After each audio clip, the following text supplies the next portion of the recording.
सकट चौथ पौराणिक व्रत कथा श्री महादेव जी और पार्वती जी की। एक बार महादेव जी पार्वती सहित नर्मदा के तट पर गए। वहां एक सुंदर स्थान पर पार्वती जी ने महादेव जी के साथ चौपड़ खेलने की इच्छा व्यक्त की। तब शिवजी ने कहा, हमारी हार जीत का साक्षी कौन होगा? पार्वती ने तत्काल वहां की घास के तिनके बटोरकर एक पुतला बनाया और उसमें प्राण प्रतिष्ठा करके उससे कहा, बेटा, हम चौपड़ खेलना चाहते हैं, किंतु यहां हार जीत का साक्षी कोई नहीं है। अतः खेल के अंत में तुम हमारी हार जीत के साक्षी होकर बताना कि हम में से कौन जीता, कौन हारा। खेल आरंभ हुआ। दैवयोग से तीनों बार पार्वती जी ही जीतीं।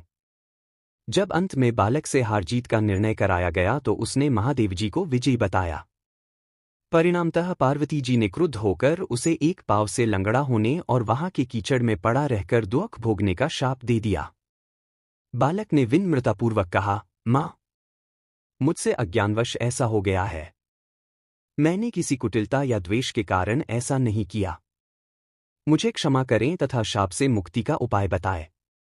तब ममतारूपी माँ को उस पर दया आ गई और वे बोलीं, यहाँ नाग कन्याएं गणेश पूजन करने आएंगी। उनके उपदेश से तुम गणेश व्रत करके मुझे प्राप्त करोगे। इतना कहकर वे कैलाश पर्वत चली गईं। एक वर्ष बाद वहां श्रावण में नागकन्याएं गणेश पूजन के लिए आईं। नागकन्याओं ने गणेश व्रत करके उस बालक को भी व्रत की विधि बताई। तत्पश्चात बालक ने 12 दिन तक श्री गणेश जी का व्रत किया। तब गणेश जी ने उसे दर्शन देकर कहा, मैं तुम्हारे व्रत से प्रसन्न हूं। मनोवांछित वर मांगो। बालक बोला, भगवन, मेरे पाव में इतनी शक्ति दे दो कि मैं कैलाश पर्वत पर अपने माता पिता के पास पहुंच सकूं और वे मुझ पर प्रसन्न हो जाए। गणेश जी तथास्तु कहकर अंतर्धान हो गए। बालक भगवान शिव के चरणों में पहुंच गया। शिवजी ने उससे वहां तक पहुंचने के साधन के बारे में पूछा। तब बालक ने सारी कथा शिवजी को सुना दी। उधर उसी दिन से अप्रसन्न होकर पार्वती शिवजी से भी विमुख हो गई थी। तदुपरांत भगवान शंकर ने भी बालक की तरह 21 दिन पर्यंत श्री गणेश का व्रत किया, जिसके प्रभाव से पार्वती के मन में स्वयं महादेव जी से मिलने की इच्छा जागृत हुई। वे शीघ्र ही कैलाश पर्वत पर आ पहुंची। वहां पहुंचकर पार्वती जी ने शिवजी से पूछा, भगवन, आपने ऐसा कौन सा उपाय किया जिसके फलस्वरूप मैं आपके पास भागी भागी आ गई हूं? शिवजी ने गणेश व्रत का इतिहास उनसे कह दिया। तब पार्वती जी ने अपने पुत्र कार्तिकेय से मिलने की इच्छा से 21 दिन पर्यंत 21 से 21 की संख्या में दूर्वा, पुष्प तथा लड्डुओं से गणेश जी का पूजन किया। 21वें दिन कार्तिकेय स्वयं ही पार्वती जी से आ मिले। उन्होंने भी मां के मुख से इस व्रत का महात्म्य सुनकर व्रत किया।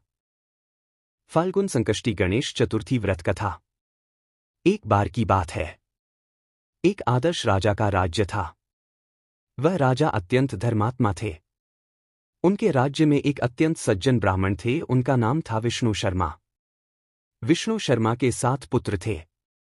वे सातों अलग अलग रहते थे। विष्णु शर्मा की जब वृद्धावस्था आ गई तो उसने सब बहुओं से कहा, तुम सब गणेश चतुर्थी का व्रत किया करो। विष्णु शर्मा स्वयं भी इस व्रत को करते थे। आयु हो जाने पर यह दायित्व वह बहुओं को सौंपना चाहते थे। जब उन्होंने बहुओं से इस व्रत के लिए कहा तो बहुओं ने आज्ञा न मानकर उनका अपमान कर दिया। अंत में धर्मनिष्ठ छोटी बहू ने ससुर की बात मान ली। उसने पूजा के सामान की व्यवस्था करके ससुर के साथ व्रत किया और भोजन नहीं किया। ससुर को भोजन करा दिया। जब आधी रात बीती तो विष्णु शर्मा को उल्टी और दस्त लग गए। छोटी बहू ने मलमूत्र से खराब हुए कपड़ों को साफ करके ससुर के शरीर को धोया और पोंछा। पूरी रात बिना कुछ खाए पिए जागती रही। व्रत के दौरान रात्रि में चंद्रोदय पर स्नान कर फिर से श्री गणेश की पूजा भी की। विधिवत पारण किया। विपरीत स्थिति में भी अपना धैर्य नहीं खोया। पूजा और ससुर की सेवा दोनों श्रद्धा भाव से करती रही। गणेश जी ने उन दोनों पर अपनी कृपा की। अगले दिन से ही ससुर जी का स्वास्थ्य ठीक होने लगा और छोटी बहू का घर धनधान्य से परिपूर्ण हो गया।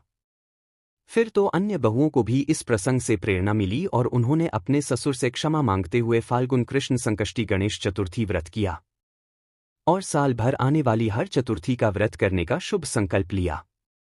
श्री गणेश की कृपा से सभी का स्वभाव सुधर गया।